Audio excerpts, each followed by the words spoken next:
The whole idea for this project came up 4 years ago, and when I was on holiday, was a little tired of working and doing the same as I've done for many years.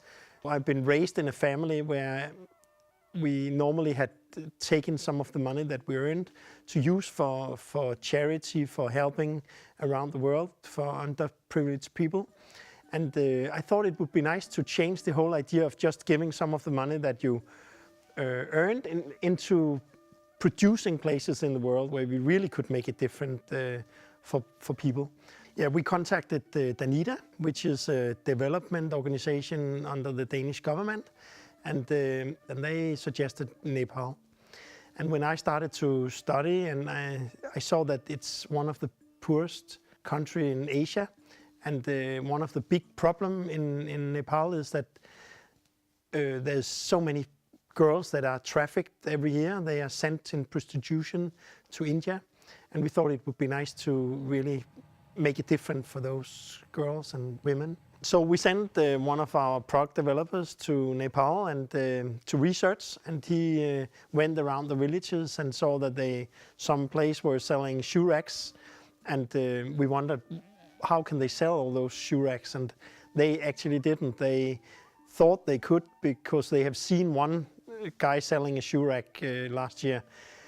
So we thought that it would be a good idea trying to teach the people that how much design and good quality can make a difference and can increase the value of the products. And that's the whole idea of how we want to produce in Nepal.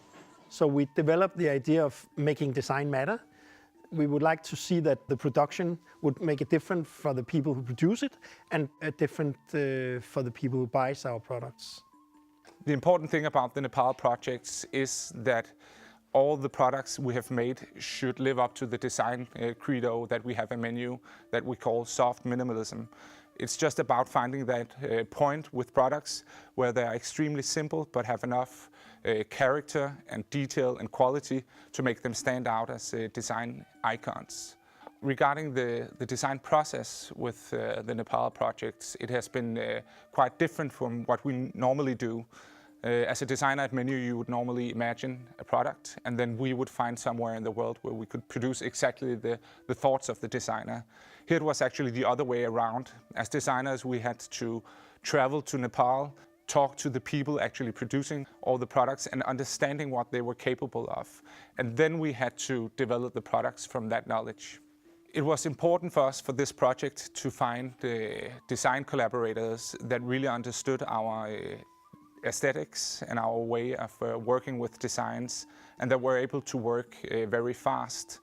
Well, the Nepal projects has not only been about designing products that we could sell and thereby help them grow their business, but it has also been about knowledge sharing. So when the 4 design studios went to Kathmandu, it was also about teaching the workers about quality, about more efficient ways of producing, simply giving them new skills that would increase their competence levels.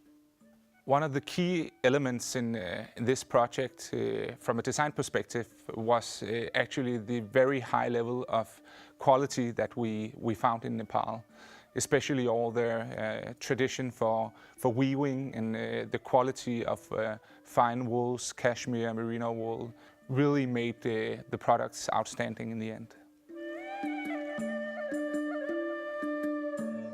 The teddy has become the mascot of the Nepal projects in many ways, and it embodies everything that we wanted to do with this project.